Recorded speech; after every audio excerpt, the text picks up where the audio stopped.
Ladies and gentlemen, boys and girls, robots and humans, sentient and non-sentient, black and the white, the yin and the yang, the alpha and the omega, media and its effects. AP, also known as Advanced Placement, Language, and Composition.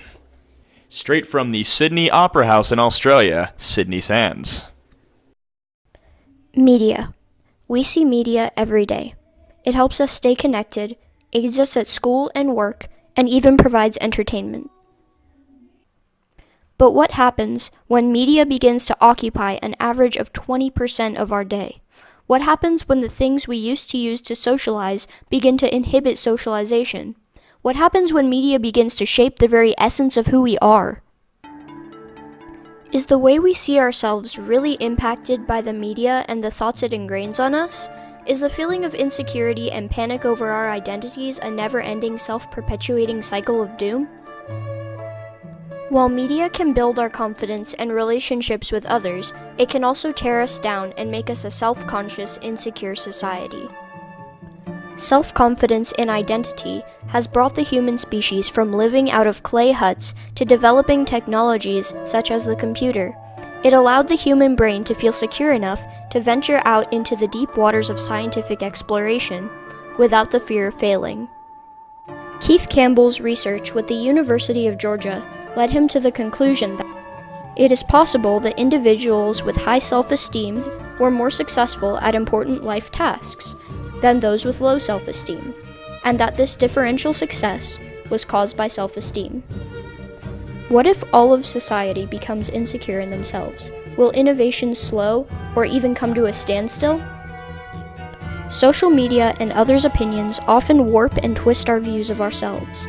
From a young age, children are wired to mimic their parents and those they look up to. We all have people we look up to besides our parents, such as models, actors, and even musicians. How we perceive these people through media can affect how we mimic them as children and even adults. Channa Stifel states, by 15 months, most toddlers have developed the motor and cognitive skills necessary to carry out the action to be imitated. Children this age are usually mobile and have some hand-eye coordination. What drives toddler imitation? In part, it's the instant connection that mimicry creates between parent and child. This type of mimicking and idolization is a part of our nature as human beings and provides evidence showing how we can become overwhelmed or saturated by all of the ideas pressed upon us as adults. Prolonged exposure to such a wide variety of influences through media can lead people to question themselves regarding important identifying features such as beliefs, gender, and self-worth. For example, Robin Ryle, regarding sexuality and gender roles, states that the primary problem that emerges in the use of gender in advertising is that these words and images begin to create an increasingly distorted sense of what is really true about gender and sexuality. One of the most powerful examples of the way in which advertising creates this distorted view of gender is through its effect on body image. Though many argue that the presence of the media has been around for so long, it is most likely not the cause of an increased amount of identity crises in teens and young adults, Gregory Dean states, "A look back through the history of our society will reveal that we were not always influenced by the mass media.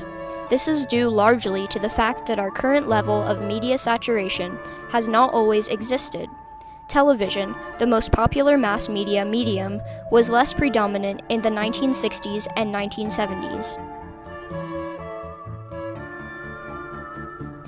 In addition to the quantity of media, the content has also changed."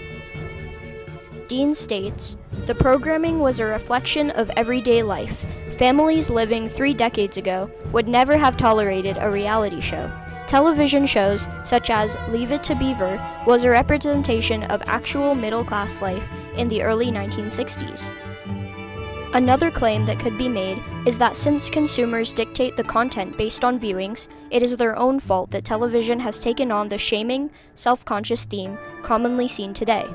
However, a large majority of those in control of what is aired on TV are large corporations with commercials. Current statistics show that girls see over 400 advertisements per day telling them how they should look. Such an appearance-based culture screams insecurity at teens and children. But what are the effects of this? Well, because of the standardization of gender roles and media's part in portraying it, many jobs in fields such as engineering and computer sciences are male-dominated. In addition, children and teens who don't feel confident in themselves are more than twice as likely to drop out of high school and attempt suicide than those who have a higher self-esteem. People in the workforce with a low self-esteem rarely get promotions, and as this percentage rises, it creates a stagnant economy. With an estimated 85% of the world's population suffering from a low enough self-esteem to have long-term impacts, it is time for something to be done.